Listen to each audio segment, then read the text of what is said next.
La Chine est un pays très important dans les résultats financiers d'Apple. On estime que le pays représente environ 15,3% des revenus totaux d'Apple chaque trimestre.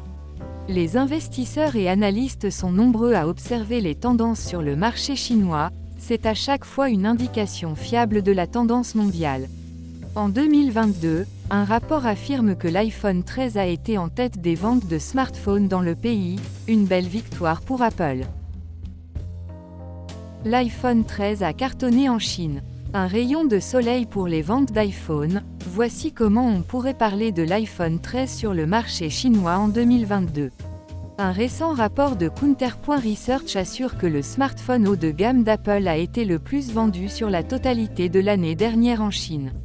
À lui seul, l'iPhone 13 a réussi à enregistrer 6,6% de part de marché, ce qui est gigantesque quand on sait la quantité astronomique de smartphones commercialisés dans le pays.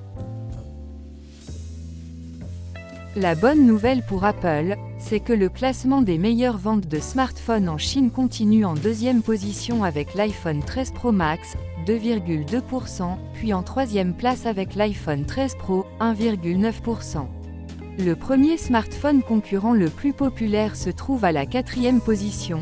Il s'agit du Honor X30 qui a d'ailleurs été visé par une multitude de réductions chez les opérateurs au cours de sa période de disponibilité en 2022. Apple a contribué à plus de 10% du volume des ventes de smartphones en Chine en 2022. L'iPhone 13 a été le smartphone le plus vendu en Chine avec une part de marché de 6,6%, en hausse par rapport à la troisième place en 2021 avec une part de 2,3%. En outre, les ventes de l'iPhone 13 ont plus que doublé en 2022 par rapport à l'année précédente.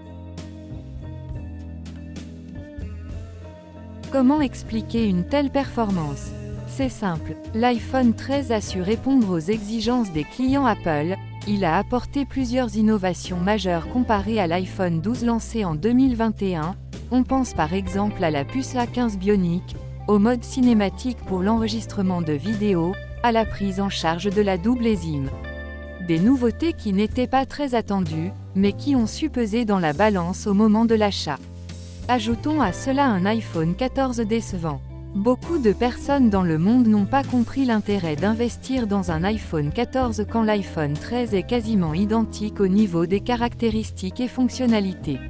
L'iPhone 13 a continué à réaliser de bonnes ventes même après la disponibilité de l'iPhone 14 en septembre 2022.